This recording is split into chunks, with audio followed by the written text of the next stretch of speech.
স্বাগত জানাচ্ছি সুপ্রিয় শিক্ষার্থীবৃন্দ। আমরা আজ থেকে একটা নতুন অধ্যায় শুরু করতে যাচ্ছি। এই অধ্যায়টা তোমাদের সিকিউ এবং ভর্তি পরীক্ষার জন্য অত্যন্ত ইম্পর্ট্যান্ট। এই অধ্যায়ে যে সমীকরণটা নিয়ে, এই সমীকরণটা কিন্তু একটা বিখ্যাত সমীকরণ,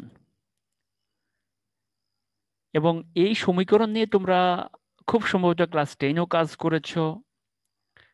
এই সমীকরণটাকে তোমরা গণিত প্রথম পত্র ব্যবহার করছো, কিন্তু আমরা এই সেকেন্ড পেপারে এসে চতুর্থ অধ্যায়ে এই সূত্রের একদম বিস্তারিত জানবো।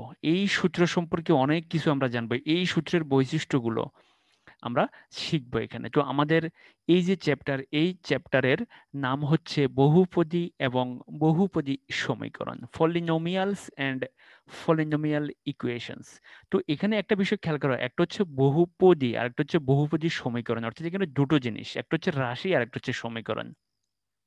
তো রাশি এবং সমীকরণের মধ্যে তফাৎটা কি, বহুপদী কি, বহুপদী সমীকরণ কি, কিভাবে বহুপদী থেকে সমীকরণ পাওয়া যায়, কোন কোন শর্তে আমরা একটা সমীকরণকে বহুপদী বলবো, কোন কোন শর্তে আমরা একটা সমীকরণকে বহুপদী সমীকরণ বলবো, বহুপদী সমীকরণের সলিউশন, বহুপদী সমীকরণের বৈশিষ্ট্য, একটা সমীকরণ দেখে কিন্তু আমরা বলে দিতে পারবো এই সমীকরণের মূলগুলো, অর্থাৎ এই সমীকরণকে সমাধান করলে যে মান পাবো সেটা কি বাস্তব হবে না অবাস্তব হবে, সেটা কি মানে কি রকম হবে, আমরা কিন্তু এই এই এই চ্যাপ্টারের সমীকরণ সম্পর্কে আমরা অনেক কিছু জানবো। আমরা জীবনে অনেক সমীকরণ পাইছি, তোমরা জীবনে অনেক সমীকরণ পাইছো, কিন্তু এই চ্যাপ্টারে তোমরা সব সমীকরণের বৈশিষ্ট্য সম্পর্কে বলতে পারবা, যে এই সমীকরণটার নাম কি সমীকরণ, এই সমীকরণটার ঘাত কত, এই সমীকরণের মূল কত, এই সমীকরণের মাত্রা কত, তুমি সবকিছু বলতে পারবে। অর্থাৎ এই চ্যাপ্টারটা সমীকরণ সম্পর্কে জানার জন্য, সমীকরণ সম্পর্কে জানার জন্য এই চ্যাপ্টারটা অত্যন্ত গুরুত্বপূর্ণ। যেমন আমরা বলে থাকি যে একটা মানুষ সম্পর্কে জানতে হলে তার সাথে ফিরতে হবে, তার সাথে চলতে হবে, তার সাথে থাকতে হবে।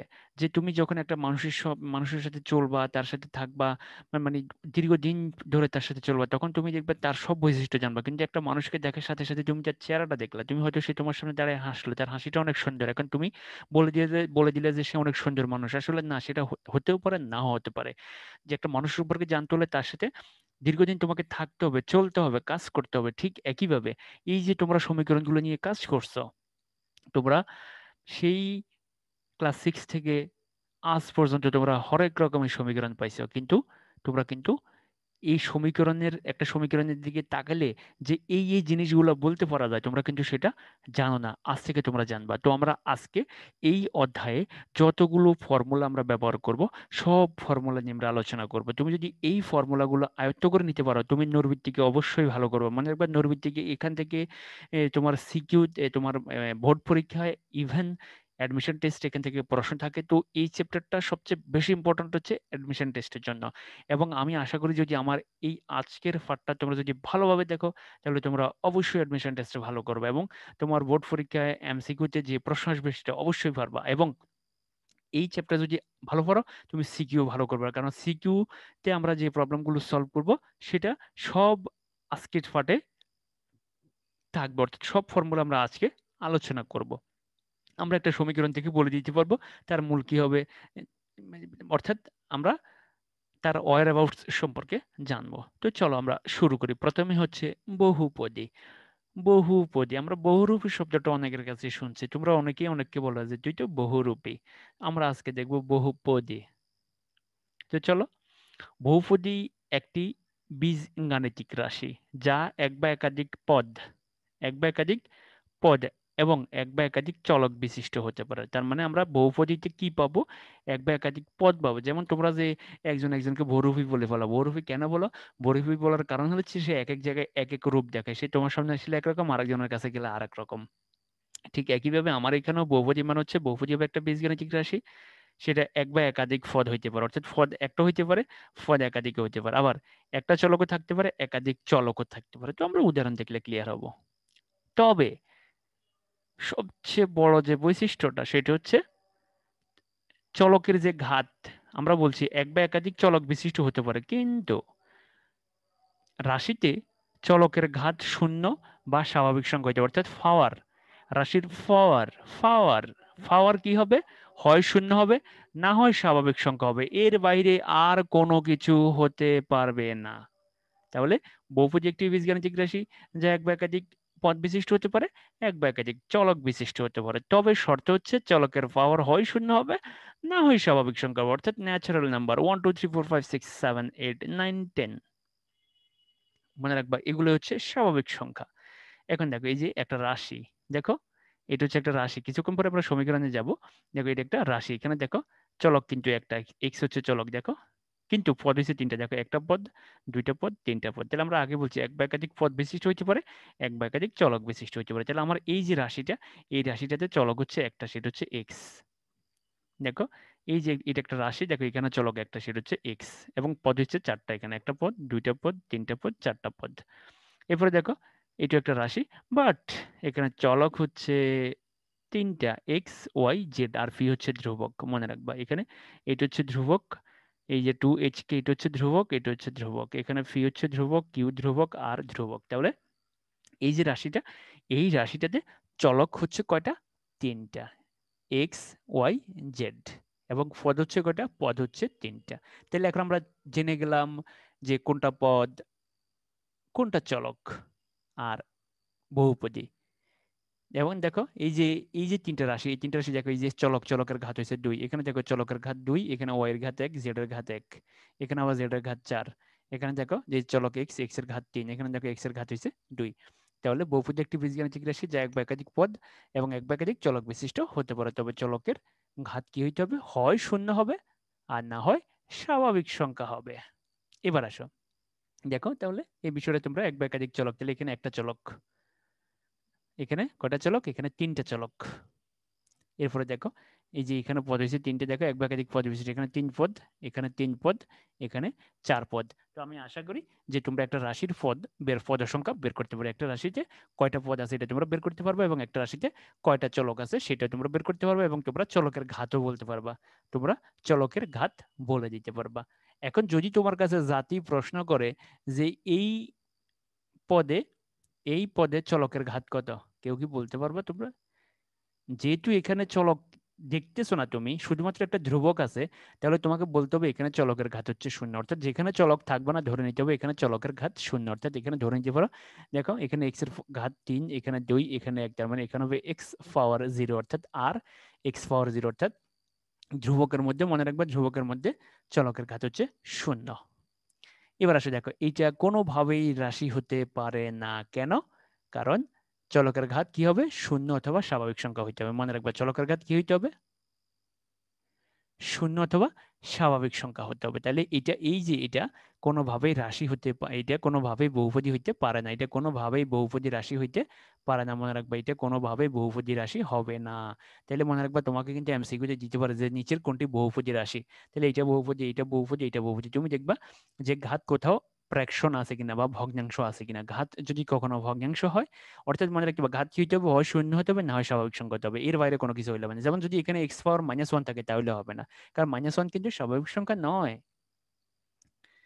এবার আসো, একটি বহুপদী রাশিতে একটি মাত্র যদি চলক থাকে তখন তাকে এক চলকের বহুপদী বলা হয়। যেমন ধরো এটা হচ্ছে এক চলকের বহুপদী, দেখো কত বড় একটা রাশি, চলক হচ্ছে একটা, তাহলে এটার নাম হচ্ছে এক চলকের বহুপদী। এবার আসো, একটি বহুপদী রাশিতে যদি দুটি চলক বিদ্যমান থাকে তাকে দুই চলকের বহুপদী বলা হয়, তাহলে এটা হচ্ছে দুই চলকের বহুপদী। দেখুন একটা চলক হচ্ছে এক্স, একটা চলক হচ্ছে ওয়াই, বাট ফি কিন্তু ধ্রুবক, মনে রাখবে ফি কিউ আর হচ্ছে ধ্রুবক। তাহলে এটা এক চলকের বহুপদী, এটা দুই চলকের বহুপদী। তো আমি আশাবাদী যে তোমরা চলক ফাইন্ড আউট করতে পারবা ইজিলি। এবার আসো, যদি কোনো বীজগাণিতিক রাশিতে কোনো চলক না থাকে তাহলে ওই রাশিকে শূন্যঘাত বিশিষ্ট বহুপদী বলে। যেমন ধরো এই যে -r, দেখো -r, তো -r, তাহলে এখানে ওয়াই পাওয়ার 0, তাহলে দেখো এখানে দেখো কোনো চলক নাই। দেখো যদি কোনো চলক না থাকে তাহলে তাকে কি হিসাব করবা? তাকে ধরতে হবে শূন্যঘাত বিশিষ্ট, অর্থাৎ আর পাওয়ার ওয়াই পাওয়ার 0, ওয়াই পাওয়ার 0 মানে কোনো সংখ্যার উপর পাওয়ার 0 হলে তার মান কি 1। তাহলে যদি কোথাও ফি থাকে, কোথাও যদি কিউ থাকে, কোথাও যদি আর থাকে, কোথাও যদি এস থাকে, তাহলে তুমি বলে দিবা যে এটা হচ্ছে শূন্যঘাত বিশিষ্ট বহুপদী। এটা কি ঘাত বিশিষ্ট বহুপদী? এটা শূন্যঘাত বিশিষ্ট বহুপদী। তাহলে যদি কোনো বীজগাণিতিক রাশিতে কোনো চলক না থাকে, যদি কোনো চলকে না থাকে, তাহলে তাকে বলতে হবে শূন্যঘাত বিশিষ্ট বহুপদী। তাহলে দেখো এই যে পদ, এই পদের ঘাত হচ্ছে 3, এই পদের ঘাত হচ্ছে 2, এই পদের ঘাত হচ্ছে 1, আর এই পদের ঘাত হচ্ছে 0। মনে রাখবে এই পদের ঘাত কত? 0। ঠিক একইভাবে এই পদের, এই যে পদটা দেখতেছো এই পদের ঘাত হচ্ছে 4। জাতির বিবেকের কাছে প্রশ্ন, কিভাবে এটার ঘাত 4? কারণ এখানে x এর ঘাত হচ্ছে 2, y এর ঘাত 1, z এর ঘাত 1, তাহলে টোটাল এটার ঘাত 4। এটার ঘাতও 4, কারণ x এর ঘাত হচ্ছে 3, y এর ঘাত হচ্ছে 1, তাহলে 4, এটার ঘাত হচ্ছে 4। একইভাবে এটার ঘাত 4, এটার ঘাত 3, এটার ঘাত 2, এটার ঘাত 1, এটার ঘাত হচ্ছে 0। এটা খেয়াল রাখতে, আমরা ঘাত নিয়ে একটু পরে আরো বিস্তারিত আলোচনা করব। তো সুপ্রিয় শিক্ষার্থী বলে দাও যে বহুপদী হচ্ছে একটি বীজগাণিতিক রাশি যা এক বা একাধিক পদ বিশিষ্ট এবং এক বা একাধিক চলক বিশিষ্ট হতে পারে। তবে শর্ত হচ্ছে চলকের ঘাত অলওয়েজ 0 অথবা স্বাভাবিক সংখ্যা হতে হবে। আর যদি একটা চলক থাকে তাহলে এক চলকের বহুপদী, দুইটা চলক থাকলে দুই চলকের বহুপদী, আর যদি কোনো চলকই না থাকে তাহলে তাকে বলবা শূন্য ঘাত বিশিষ্ট বহুপদী। তো চলো এবার আমরা জানবো সমমাত্রিক বহুপদী সম্পর্কে। আসো, কোনো বহুপদীর সকল পদের ঘাত যদি সমান হয় তাহলে ওই বহুপদীকে সমমাত্রিক বহুপদী বলে। অর্থাৎ যতগুলো পদ থাকবে প্রত্যেকটা পদের পাওয়ার যদি সমান হয়। যেমন ধরো এখানে এখানে কয় পদ আছে? এখানে 3টা পদ। দেখো, একটা পদ, দুইটা পদ, 3টা পদ। আসো, এই পদের ঘাত 4। দেখো, এক্স এর ঘাত 2, ওয়াই এর ঘাত 1, জেড এর ঘাত 1, তাহলে এটার ঘাত হয়েছে 4। এবার আসো দেখো এটার ঘাতও 4, তাহলে দেখো এটার ঘাত 4 হলো। এখন দেখো এটার ঘাত 4, দেখো এক্স এর ঘাত হচ্ছে 3, ওয়াই এর ঘাত 1, তাহলে এটার ঘাত হচ্ছে 4। এবার আসো এখানে যে জেড এর পাওয়ার 4 দেখতেছি আমরা, এটার ঘাত 4। তাহলে এই যে বহুপদীটা আমরা দেখতেছি এটাকে বলা হবে সমমাত্রিক বহুপদী। মনে রাখবে এগুলো কিন্তু এমসিকিউর জন্য, ভর্তি পরীক্ষার জন্য ইম্পর্টেন্ট। তাহলে এই যে বহুপদীটা, এই বহুপদীর নাম হচ্ছে সমমাত্রিক বহুপদী। তাহলে দেখো তুমি এভাবে হিসাব করবা যে এখানে এই যে একটা রাশি তুমি দেখতেছো, প্রথমে দেখবে এটা বহুপদী কিনা। বহুপদী কিভাবে নিশ্চিত হইবা? যদি কোথাও কি না থাকে, পাওয়ার, যে এক্স এর পাওয়ার, এক্স এর বা ওয়াই এর পাওয়ার, জেড এর পাওয়ার যদি ভগ্নাংশ হয় তাহলে সে কিন্তু বহুপদী হবে না। তো এটা তো নিশ্চিত যে বহুপদী। তাহলে রাশি আছে কয়টা? এইখানে পদ আছে কয়টা? পদ আছে 3টা। তাহলে এই এই যে পদের ভিতরে 3টা পদ, তাহলে এখানে দেখো কয় চলক? এখানে হচ্ছে 3 চলক, এক্স ওয়াই জেড। তাহলে দেখো এখানে এই যে 3টা চলক এখানে আছে, তাহলে এক্স এর ঘাত হচ্ছে 2, ওয়াই এর ঘাত 1, জেড এর ঘাত 1, তাহলে এটার ঘাত হচ্ছে 4। এখানে এক্স আছে, ওয়াই আছে, তাহলে এক্স এর ঘাত হলো 3, ওয়াই এর ঘাত হলো 1, তাহলে এই পদের ঘাত হলো 4। এখানে দেখো একটা এই পদে শুধু জেড আছে, জেড এর ঘাত হলো 4। তাহলে দেখো এখানে প্রত্যেকটা এই রাশিতে প্রত্যেকটা পদের ঘাত হচ্ছে 4। তার মানে এই যে বহুপদীটি এটা হচ্ছে সমমাত্রিক বহুপদী। এবার আসো অসমমাত্রিক বহুপদী। দেখো, যদি সকল পদের ঘাত সমান না হয় তখন তাকে বলবা তুমি কি?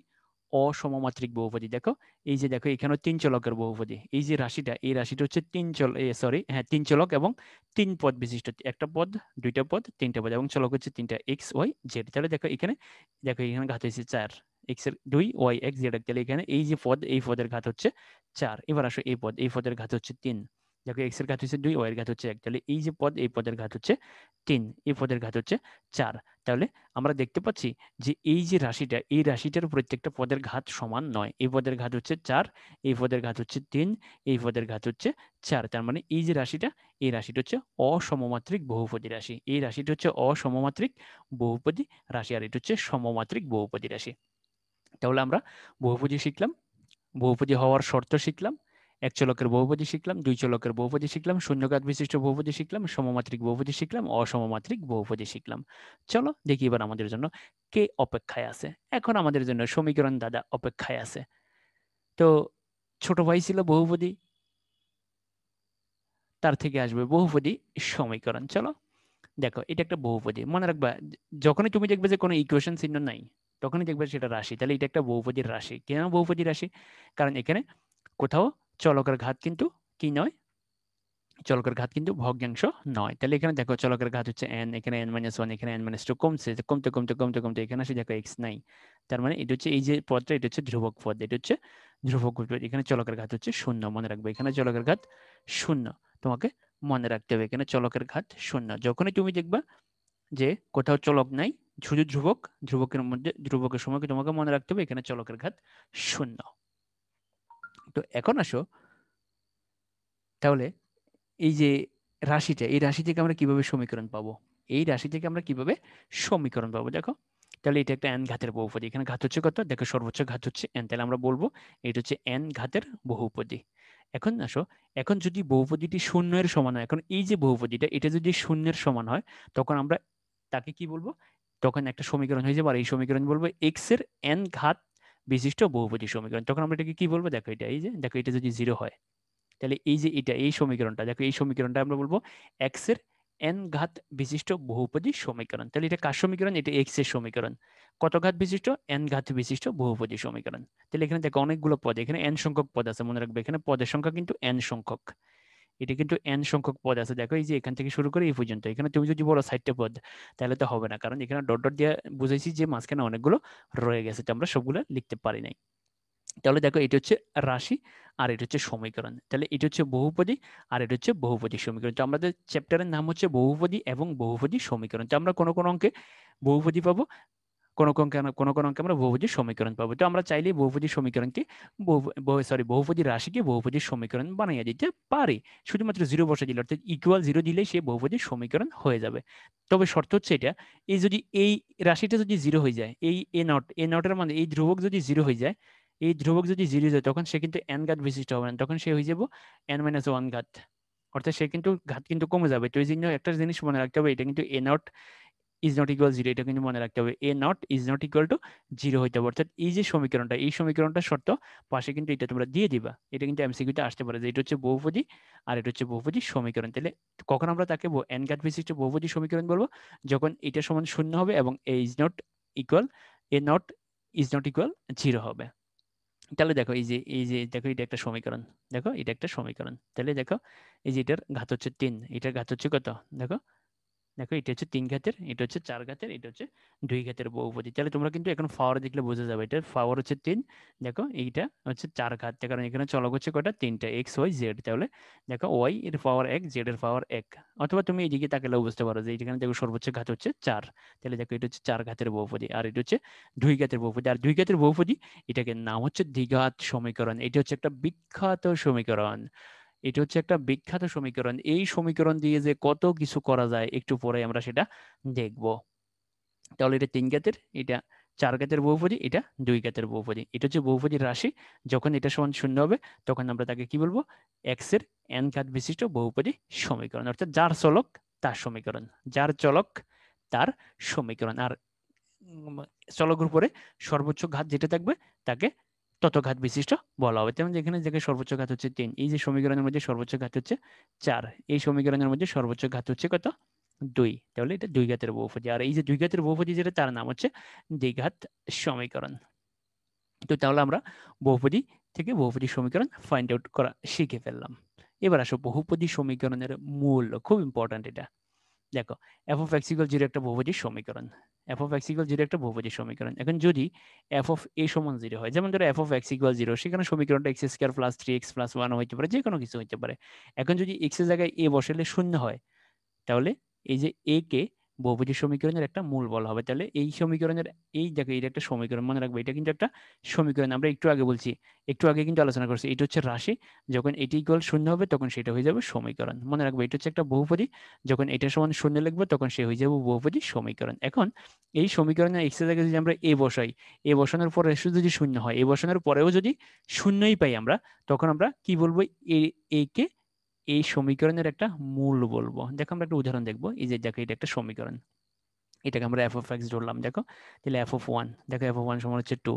দেখো 2 বসাইলাম এখানে, দেখো প্রথমে এখানে 1 বসিয়েছি, 1 বসে কত পাইছি? 2 পাইছি। এবার আসলে যদি আমরা 2 বসে 2 বসাইলে পাবো 0। এরপরে দেখো আমরা যদি 3 বসাই 3 বসাইলে পাবো 0। আমরা যদি 4 বসে 4 বসাইলে পাবো 2।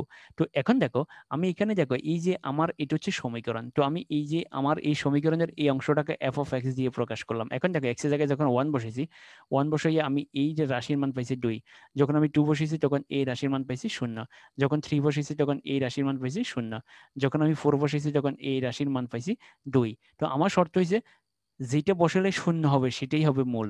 তাহলে আমাকে দেখো কি বলছে এখানে, যদি এ বসানোর পরে এই এফ অফ এক্স এর মান কি হয়ে যায়? যদি 0 হয়ে যায় তখন আমরা কি বলবো? এ কে এই সমীকরণের একটা মূল বলবো। তাহলে দেখো 2 বসানোর পরে এই রাশিটা কি পাইছি? 0 পাইছি। 3 বসানোর পরে এই রাশিটা কি পাইছি? 0 পাইছি। তাহলে 2 আর 3 হচ্ছে এই সমীকরণের মূল। কিন্তু এই দুটাকে আমরা মূল বলতে পারবো না, কারণ 1 বসানোর পরে 2 পাইছি, 4 বসানোর পরেও আমরা কি পাইছি? 2 পাইছি। কিন্তু আমার শর্ত হচ্ছে 0 হইতে হবে, অর্থাৎ তুমি যে মানটা বসাবে সেই মানটা বসালে যদি রাশির মান 0 হয়ে যায় তখন তুমি ওই মানটাকে রাশির একটা মূল বলতে পারবো বা সমীকরণের একটা মূল বলতে পারবা। তাহলে দেখো এই দুটা কোনোভাবেই মূল হবে না, এই যে 1 আর 4 মূল হবে না। তাহলে মূল হচ্ছে কি, তাহলে এই সমীকরণের দুটি মূল হচ্ছে 2 আর 3। কেন 2 আর 3? কারণ 2 বসানোর পরে এই রাশিটা, এই রাশিটার মান শূন্য হয়েছে, 3 বসানোর পরে এই রাশিটার মান কি হয়েছে, শূন্য হয়েছে। এই জন্য 2 আর 3 এই সমীকরণের দুটো মূল। তো আমরা এই যে এই বিষয়গুলো কিন্তু আমরা আগে থেকে জানি, কিন্তু আসলে এইভাবে বিস্তারিত আমরা জানতাম না যে এই উৎপাদকে বিশ্লেষণ করে আমরা এটা সমাধান করতে পারি। যে এক্স স্কয়ার 5x কে আমরা লিখতে পারি 3x - 2x, এক্স কমন নিলা, সেক্ষেত্রে তোমরা ক্যালকুলেশন করে 2 3 পেয়ে গেলা। কিন্তু এভাবেও যে করা যায় তোমরা কিন্তু সেটা হয়তো জানো না। তাহলে আমরা বহুপদী সমীকরণের মূল সম্পর্কে জানলাম, যে কিভাবে বহুপদী সমীকরণের মূল হয়, যে একটা রাশি থেকে আমরা কিভাবে মূল বের করতে পারি। তো আসো এবার বহুপদী সমীকরণের উৎপাদক উপপাদ্য, আমরা একটা উৎপাদক উপপাদ্য দেখব। দেখো, যদি এফ অফ এক্স একটি বহুপদী হয় এবং এফ অফ এ সমান 0 হয়, খেয়াল করো এফ অফ এক্স হবে কি বহুপদী, এবং এফ অফ এ সমান 0। একটু আগে কিন্তু আমরা এফ অফ এ নিয়ে আলোচনা করছি, যে রাশির ভিতরে তুমি এই যে এখানে তুমি যে কোনো একটা সংখ্যা বসালে যদি এটা 0 হয়ে যায়, তবে বহুপদী এফ অফ এক্স এর একটি উৎপাদক হবে এক্স মাইনাস এ। তাহলে তুমি দেখো কি বসিয়েছো, এ বসানোর পরে শূন্য হয়েছে, তাহলে এই যে দেখো এই হচ্ছে এক্স, এক্স মাইনাস এ হবে এই বহুপদীর একটা উৎপাদক। তোমরা দেখো একটা উদাহরণ দেখলে বুঝতে পারবো। দেখো এটা হচ্ছে এফ অফ এক্স, এটা হচ্ছে একটা বহুপদী। এখন এখানে -1 বসাও, -1 বসালে কত হয়, 0 হয়। খেয়াল করো, এটা হচ্ছে একটা বহুপদী, এটা হচ্ছে একটা বহুপদী। এখন এই বহুপদীতে আমি একটা সংখ্যা বসাইছি, দেখো এই সংখ্যা বসানোর পরে এই রাশির মান কি আসছে, রাশির মান শূন্য আসছে, অর্থাৎ এফ অফ এ সমান শূন্য। এর অর্থ হচ্ছে এফ অফ -1 সমান কি হয়েছে, শূন্য হয়েছে। তাহলে দেখো এই এই রাশিটার একটা উৎপাদক হচ্ছে এটাই। দেখো এখানে এক্স মাইনাস এ, তাহলে দেখো এটা হচ্ছে আমার এই জায়গা হচ্ছে এটা, এটাকে তোমার ম্যাচিং করতে হবে। দেখো এই যে এক্স মাইনাস এ, তাহলে এক্স মাইনাস এ, তাহলে এক্স মাইনাস এ অর্থাৎ এক্স প্লাস 1 হবে এই রাশিটার একটা উৎপাদক। তুমি এখন যদি এটাকে উৎপাদকে বিশ্লেষণ করো, তুমি দেখবে যে এক্স প্লাস 1 পেয়ে যাবে। এটাকে উৎপাদকে বিশ্লেষণ করলে তুমি কি পাবে, এক্স প্লাস 1 পাইবে। তাহলে এইটা রাশি, তুমি যে কোনো একটা মান এখানে যে মানগুলো বসাবে, বসানোর পরে যেটার সমান শূন্য আসবে, তাহলে সেটাকে তুমি এভাবে সাজায় নিবে, এক্স মাইনাস এ। তাহলে দেখো আমরা -1 বসানোর পরে শূন্য আসছে, তাহলে এক্স মাইনাস -1 এর অর্থ হচ্ছে এক্স প্লাস 1 এই রাশিটার একটা উৎপাদক।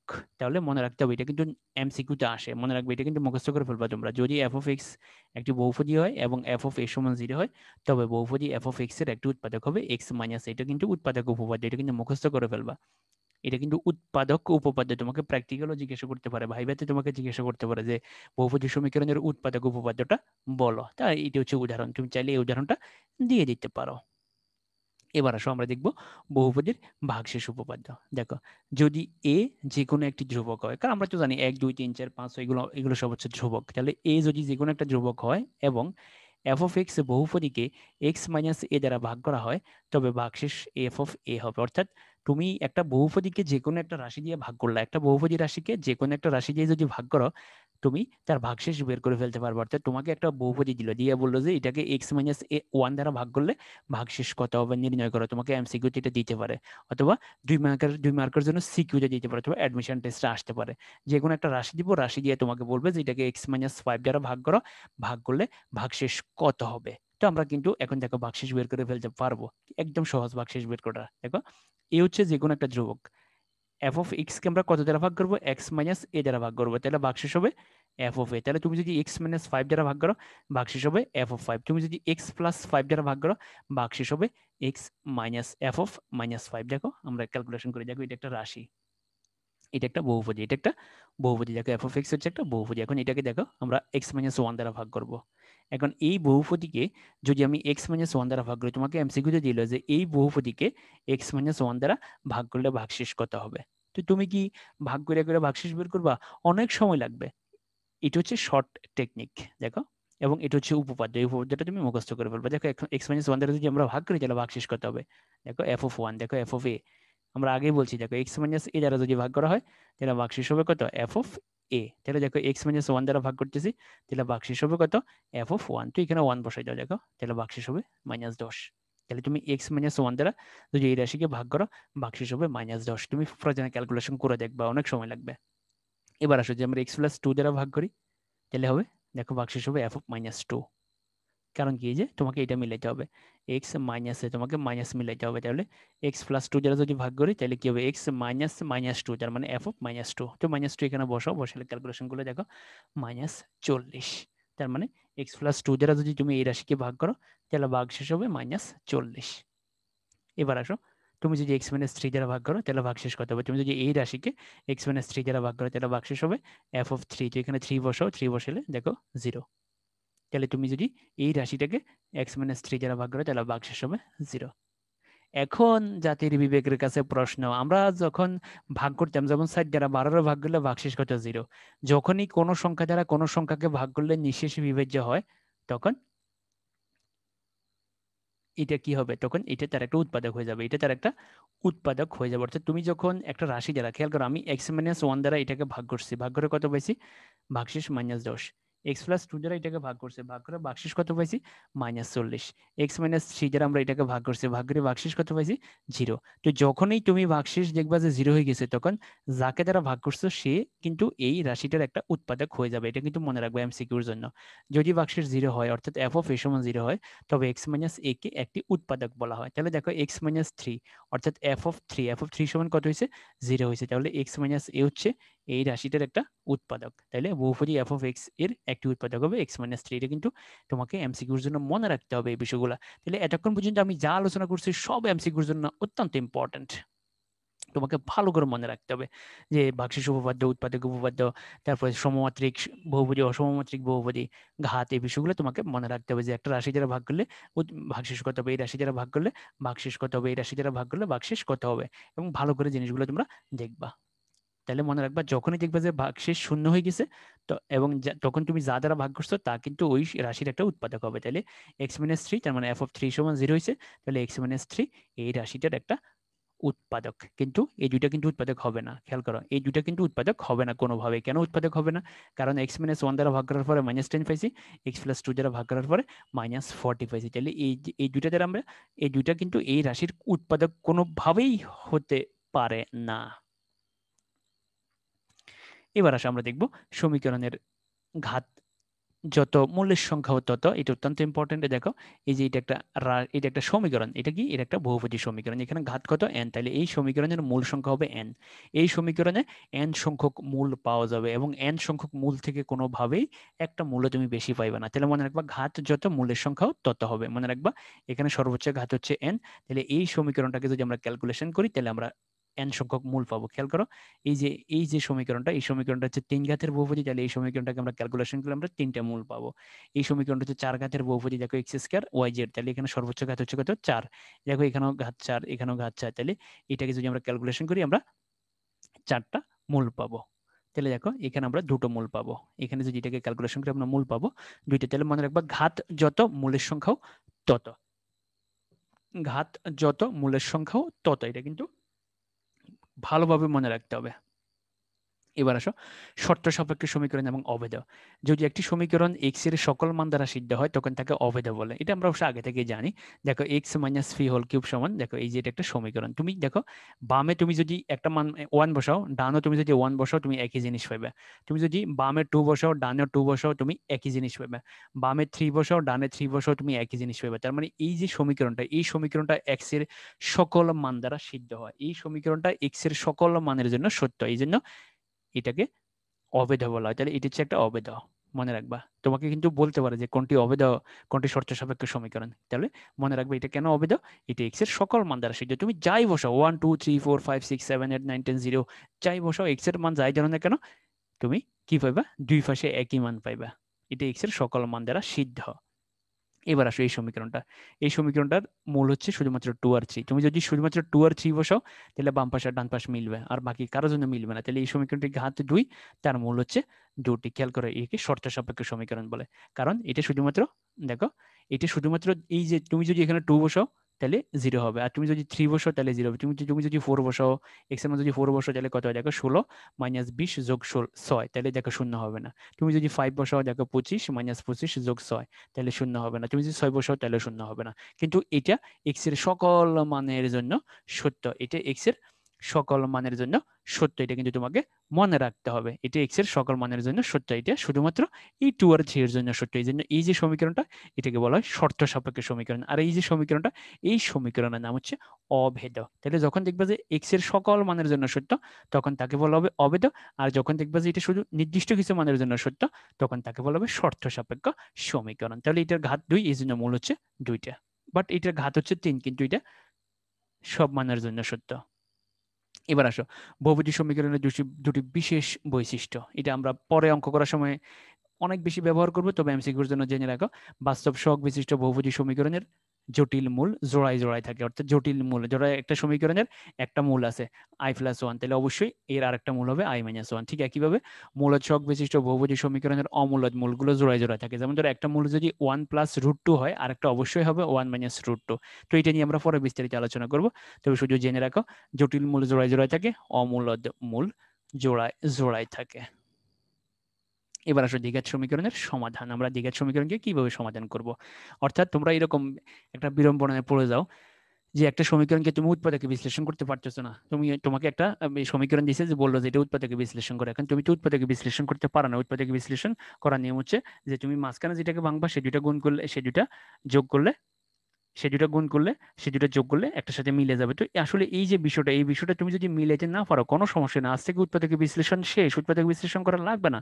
তুমি যত দ্বিঘাত সমীকরণ পাবে সেটাকে এইভাবে সমাধান করবা, x = -b +√(v²-4ac / 2a, এইভাবে তুমি করে ফেলবা। তুমি এই সমীকরণটাকে তুমি এখানে ফেলে দাও, এটা সমাধান পেয়ে যাবে। যেমন ধরো এই যে এটাকে উৎপাদক বিশ্লেষণ করতে পারবা, তোমাকে যদি যে 5x কে ভাঙি কোনোভাবেই তুমি এই দুইটার গুণফলের সমান করতে পারবা? এই -5x রে ভাঙি তুমি কোনোভাবে এই দুটোর গুণফলের সমান করতে পারবা না। তো এটা কি উৎপাদক বিশ্লেষণ সম্ভব নয়? সম্ভব। এটার সাথে কম্পেয়ার করো, এটার সাথে কম্পেয়ার করে দেখো, এর মান হচ্ছে 1, b এর মান হচ্ছে -5, c এর মান হচ্ছে 3। তাহলে দেখো এবার এই সূত্রের মধ্যে ফেলে দাও, দেখো তাহলে আমরা দেখো পেয়ে গেলাম। তাহলে এই সমীকরণের আনসার হচ্ছে 5 ± দেখো এই যে এই ক্যালকুলেশন করলে দেখো এখানে কত হবে, √13। তাহলে দ্বিঘাত সমীকরণের মূলের সংখ্যা 2 এর অধিক হতে পারে না, এখানে মূল হচ্ছে দুইটা, একটা প্লাস একটা মাইনাস। তাহলে দেখো তুমি যখনই দেখবা যে কোনো সমীকরণকে উৎপাদকে বিশ্লেষণ করতে পারতেছো না, তখন তুমি এই ফর্মুলাটা ব্যবহার করবে। এটা একবার ঠাডা মুখস্থ করে ফেলবা। এই x² + bx + c = 0 সমীকরণের সমাধান হচ্ছে -b +/(b²-4ac / 2a। তাহলে তোমাকে এখানে থেকে a b c আলাদা করতে হবে। এখানে দেখো x² সহগ হচ্ছে a, আর তারপরে x এর সহগ হচ্ছে b, আর ধ্রুবক হচ্ছে c। এরপরে তুমি এগুলো এখানে বসে দিবে, বসে দিলে ক্যালকুলেশন করে তুমি পেয়ে যাবে। আর মনে রাখবে দ্বিঘাত সমীকরণের মূলের সংখ্যা কিন্তু 2 এর অধিক হতে তুমি কোনো দিনও এখানে 3টা মূল পাইবে না, তাহলে এখানে 2 এর অধিক কোনোভাবেই মূল হবে না। এবার আসো মূলের প্রকৃতি। একটা সমীকরণ দেখে আমরা বলে দিতে পারবো যে তার মূলগুলো কেমন হবে। দেখো এই সমীকরণের মূল হচ্ছে এটা। তো এখন দেখো এই যে √(b²-4ac, এই যে জিনিসটা b²-4ac, এটাকে বলা হয় সমীকরণের নিশ্চয়ক। কেন নিশ্চয়ক বলা হয়? কারণ আমরা এই b²-4ac কে দিয়ে বলে দিতে পারবো সমীকরণের প্রকৃতি কি রূপ হবে, বা সমীকরণের মূলদের রূপ কি হবে। এই জন্য তাকে পৃথক বলা। অনেক সময় তোমাকে প্রশ্ন করবে যে b²-4ac কে নিশ্চয়ক কেন বলা হয়? নিশ্চয়ক মানে হচ্ছে যে নিশ্চিত করে, অর্থাৎ এই b²-4ac বলে দিবে এই সমীকরণের যে রেজাল্ট পাইবে সেই রেজাল্ট কি মূলদ হবে না অমূলদ হবে, বাস্তব হবে না অবাস্তব হবে। অর্থাৎ তুমি এখান থেকে ক্যালকুলেশন করে এক্স এর যে মান পাইবে সেটা কি হবে, সেটা তুমি b²-4ac দিয়ে বলে দিতে পারবে। এই কারণে b²-4ac কে বলা হয় নিশ্চায়ক বা পৃথায়ক। তো আসো আমরা শর্তগুলো দেখি। দেখো x² + bx + c = 0 সমীকরণের মূলগুলো সর্বদা মূলদ হবে। তাহলে এই সমীকরণের মূলগুলো সর্বদা কি হবে? মূলদ হবে। যদি a b c মূলদ হয়, যদি a b c মূলদ হয় এবং b² - 4ac পূর্ণবর্গ হয়। পূর্ণবর্গ তো তোমরা জানো 9, 16, 25, 36, 49 এগুলো হচ্ছে পূর্ণবর্গ।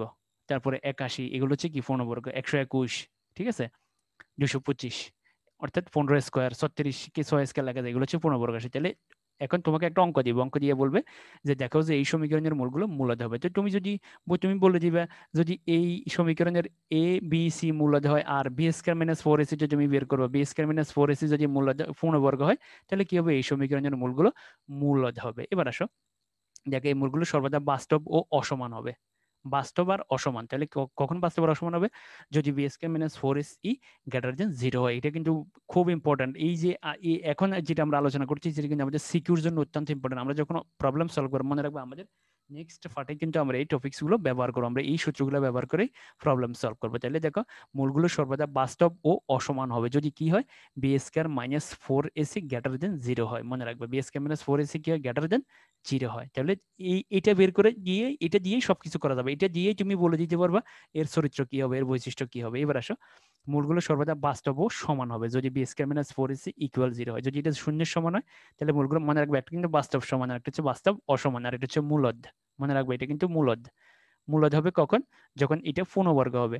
তারপর বাস্তব আর অসমান হবে কখন, যখন এটা জিরো থেকে বড় হবে। বাস্তব আর সমান হবে কখন, যখন এটা জিরো থেকে জিরোর সমান হবে। এবার আসো, জটিল হবে যদি এটা জিরো থেকে ছোট হয়, কারণ রুটের ভিতরে যদি মাইনাস মান চলে আসে তখন তো আমরা বলি সে জটিল মূল। তো তোমরা তো জানো যে জটিল সংখ্যা আমরা যখন করছি তখন এই বিষয়গুলো নিয়ে আমরা আলোচনা করছি। এবার আসো, একটা ইম্পর্টেন্ট জিনিস আছে, এই রাশিটি তোমার অনেক সময় বলবে এই রাশিটা দেখা হচ্ছে এই রাশিটি একটি পূর্ণবর্গ রাশি।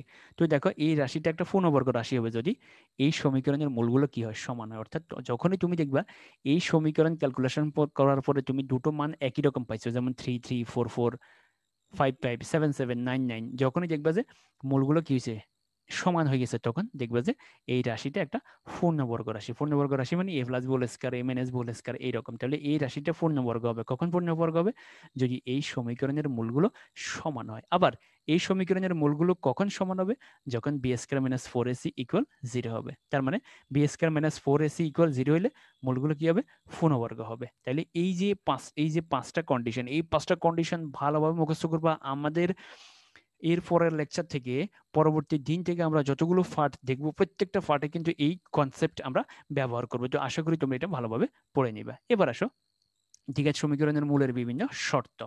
আসো, এটা একটা দ্বিঘাত সমীকরণ। দেখো সি ইকুয়াল যদি জিরো হয় তাহলে একটা মূল শূন্য হবে। যদি সি জিরো হয় তাহলে দেখো এখানে এই সমীকরণের মূল কয়টা, এই সমীকরণের মূল হচ্ছে দুইটা, একটা মূল কিন্তু শূন্য। যদি সি এর মান জিরো হয় তাহলে একটা মূল শূন্য হবে। তাহলে দেখো এই যে দেখো এটা ক্যালকুলেশন করলে দেখো একটা মূল পাইবা জিরো আর একটা মূল পাইবা ছয়। তাহলে দেখো সি ইকুয়াল যদি জিরো একটা মূল শূন্য হবে। তুমি আগে অর্থাৎ তুমি ক্যালকুলেশন না করেই বলে দিতে পারবা যে এই সমীকরণের মূল একটা শূন্য, কারণ এখানে দেখো সি শূন্য। তাহলে দেখো তুমি এটাকে কিন্তু এর সাথে কম্পেয়ার করো, দেখো এখানে এ এক্স স্কোয়ার আছে, বি এক্স আছে, বাট সি কিন্তু নাই, তার মানে সি এখানে শূন্য। ঠিক একইভাবে দেখো বি ইকুয়াল জিরো যদি সি ইকুয়াল জিরো হয় তাহলে দুটি মূলই শূন্য হবে। B equal zero C equal zero হলে দুটি মূলই শূন্য হবে। তাহলে বিও জিরো সিও জিরো, তাহলে দুটো মূলই শূন্য হবে। যেমন এক্স স্কয়ার ইকুয়াল জিরো, এখানে দুটো মূলই শূন্য। এবার আসো, দেখো এটা এটার সাথে কম্পেয়ার করবা। এবার আসো, যদি বি ইকুয়াল জিরো, শুধুমাত্র যদি বি ইকুয়াল জিরো হয় তাহলে দুটি মূল সমান কিন্তু বিপরীত শূন্য যুক্ত হবে। যেমন ধরো এই যে x square minus five equal zero, দেখো বি নাই, তাহলে দেখো এখানে মূল কি হবে, মূল হবে প্লাস মাইনাস রুট ফাইভ। তুমি ফাইভের এই পাশে নিয়ে আসো, তাহলে X equal plus minus root five. তাহলে মনে রাখবা যদি বি ইকুয়াল শূন্য হয় তাহলে মূলটা সমান হবে কিন্তু বিপরীত চিহ্ন যুক্ত হবে। এবার আসো, যদি এ আর সি সমান হয়, এ আর সি যদি সমান হয় তাহলে মূলদের গুণফল এক হবে। যেমন ধরো এই যে এই জায়গায় এক্স স্কয়ার সহগ হচ্ছে এক আর এখানে ধ্রুবক হচ্ছে এক, তাহলে এ আর সি সমান। তাহলে এই যে সমীকরণটা ক্যালকুলেশন করলে যে মূল পাবে সেই মূলগুলো গুণ করলে কিন্তু এক হবে, গুণ করলে কি হবে, এক হবে। এগুলো কিন্তু এমসিকিউর জন্য অত্যন্ত ইম্পর্টেন্ট। এবার আসো, এ বি সি যদি একই চিহ্ন বিশিষ্ট, অর্থাৎ এ বি সি এটা যে চিহ্ন একই রকম, তাহলে মূলগুলো দুটো মূলের ঋণাত্মক হবে। দেখো এই যে এখানে এক্স স্কয়ারের সহগ হচ্ছে এক, এক্স এর সহগ হচ্ছে পাঁচ, ধ্রুবক হচ্ছে এক, তাহলে এটাও প্লাস এটাও প্লাস এটাও প্লাস, তাহলে তিনটা একই চিহ্ন যুক্ত। তাহলে এই সমীকরণটাকে ক্যালকুলেশন করলে তুমি যে দুটো মূল পাইবে দুটো মূলই কিন্তু ঋণাত্মক হবে। তাহলে এই বৈশিষ্ট্যগুলো কিন্তু এমসিকিউর জন্য তোমাকে ভালোভাবে মনে রাখতে হবে, এগুলো মনে রাখবে কিন্তু। এবার আসো দ্বিঘাত সমীকরণ গঠন। আমরা কিভাবে একটা দ্বিঘাত সমীকরণ গঠন করব, যে তোমাকে মূল দিল যে একটা মূল হচ্ছে তিন, একটা মূল হচ্ছে পাঁচ, সমীকরণ গঠন করা। তাহলে দেখো এই এক্স স্কয়ার মাইনাস মূলদের যোগফল ইন্টু এক্স যোগ মূলদের গুণফল ইকুয়াল জিরো। তাহলে তিন আর পাঁচ, দেখো এক্স স্কয়ার মাইনাস তিন যোগ পাঁচ ইন্টু এক্স যোগ তিন ইন্টু পাঁচ ইকুয়াল জিরো। তাহলে সমীকরণ পেয়ে যাবে। তাহলে মূলদের যোগফল ইন্টু এক্স যোগ মূলদের গুণফল, একটা সমীকরণের স্ট্রাকচার হচ্ছে এইরকম। আমরা দেখবা মূল থেকে সমীকরণ গঠন করব আর সমীকরণ থেকে মূল বের করব, আমরা উভয় কাজই কিন্তু করব, তোমরা কিন্তু খেয়াল রাখবে। তাহলে এক্স স্কয়ার মাইনাস মূল ধরে যোগফল ইন্টু এক্স যোগ মূল ধরে গুণফল ইকুয়াল জিরো। দেখো তাহলে X square minus alpha plus beta X যোগ আলফা বিটা ইকুয়াল জিরো, এটা কিন্তু খেয়াল রাখতে হবে তোমাকে ভালো করে। এবার আসো, দ্বিঘাত সমীকরণের মূল ও সহগের সম্পর্ক অত্যন্ত ইম্পর্টেন্ট। দেখো এটা হচ্ছে দ্বিঘাত সমীকরণ। তো মূল ও সহগের সম্পর্কটা বের করতে হলে প্রথমে তোমাকে যে কাজটা করতে হবে, এক্স স্কয়ারের সহগ দ্বারা ফুল সমীকরণকে ভাগ করে দিতে হবে। এক্স স্কয়ারের সহগ দ্বারা ফুল সমীকরণকে কি করতে হবে, ভাগ করে দিতে হবে। তাহলে দেখো এখানে এ দ্বারা ভাগ করে দিয়েছে, তাহলে B by A C by A. এবার আসো, এই সমীকরণের মূল কয়টা, এই সমীকরণের মূল হচ্ছে দুইটা, একটা আলফা একটা বিটা। তাহলে দেখো তোমরা তো জানো যে ঘাত যত মূলের সংখ্যা তত, তাহলে এটা ঘাত দুই, তাহলে মূল হবে দুইটা। এখন আসো আলফা প্লাস বিটা, তাহলে আলফা প্লাস বিটা হবে দেখো এক্স এর সহগ, তাহলে দেখো বি বাই এ এবং তাকে কি হবে, তাকে মাইনাস দ্বারা গুণ হবে। এটা কিন্তু ভালোভাবে মনে রাখবা। এবার আসো আলফা বিটা। আলফা বিটা হবে কি, এই যে ধ্রুবক এবং তাকে প্লাস দ্বারা গুণ হবে, ধ্রুবক এবং তাকে কি হবে, তাকে প্লাস দ্বারা গুণ হবে, এটা কিন্তু মনে রাখবা। এবার আসো তিন, যদি তিন তিন চলক হয়, দেখো সরি তিন ঘাত হয়, ঘাত যদি তিন হয় তাহলে দেখো এখানে সহগ আছে এ দ্বারা ভাগ করে দিতে হবে। প্রথম কাজ মনে রাখবা, এ দ্বারা তোমাকে এই পুরোটাকে ভাগ করে দিতে হবে, নাহলে কিন্তু হবে না।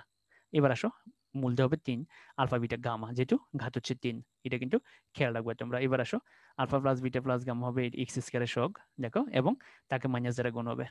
এবার আসো দুইটা করে, এটা হবে এক্স এর সহগ এবং তাকে প্লাস দ্বারা গুণ। মনে রাখো সবসময় সিরিয়াল হবে মাইনাস প্লাস মাইনাস এইভাবে, তাহলে এটাকে প্লাস দ্বারা গুণ হবে। এবার আসো তিনটা, এরপরে দেখো ডি বাই এ এবং তাকে কি দ্বারা গুণ হবে, তাকে মাইনাস দ্বারা গুণ হবে। সবসময় মনে রাখবা মাইনাস প্লাস মাইনাস এভাবে যাবে, মাইনাস প্লাস মাইনাস, সবসময় সিরিয়ালটা কিন্তু এভাবে হবে, মাইনাস প্লাস মাইনাস, এভাবে কিন্তু তোমাকে হিসাব করতে হবে।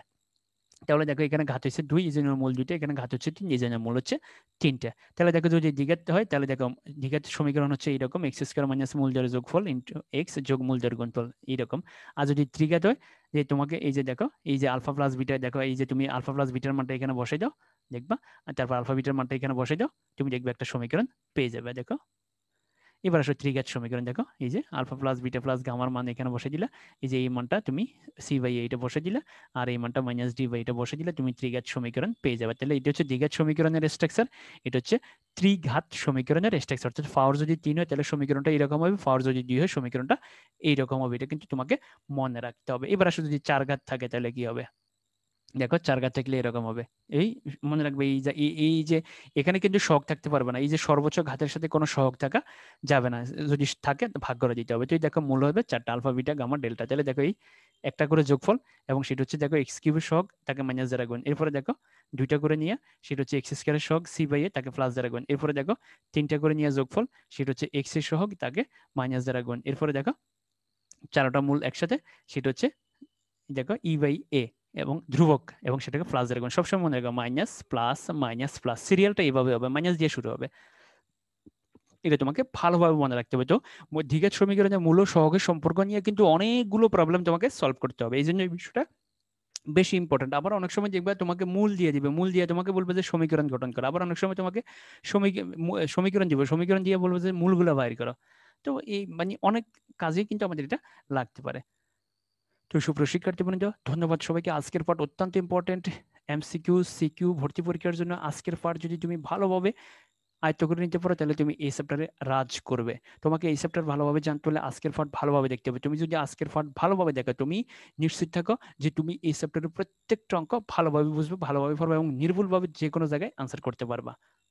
এবং প্রত্যেকটা টপিকস ভালো করে দেখবে, একটা টপিকসও তুমি কিন্তু আন্ডার এস্টিমেট করবে না, প্রত্যেকটা টপিকসই ভালো। এবং বেসিক্যালি শেষগুলো অর্থাৎ মূলের সহগ এবং মূলের মধ্যে সহগ এবং মূলের ভিতরে যে সম্পর্কটা, এবং আর একটা হচ্ছে মূলের প্রকৃতি নির্ণয়, যে পৃথক অর্থাৎ বি স্কয়ার মাইনাস 4ac দেখে যে আমরা সমীকরণের প্রকৃতি বলে দিতে পারি, যে মূলগুলো বাস্তব হবে না অবাস্তব হবে, কিরকম হবে, এই টপিকসগুলো কিন্তু অত্যন্ত ইম্পর্টেন্ট আমাদের প্রবলেম সলভ করার জন্য। তো এইগুলো তোমরা ভালোভাবে দেখবা। ধন্যবাদ সবাইকে।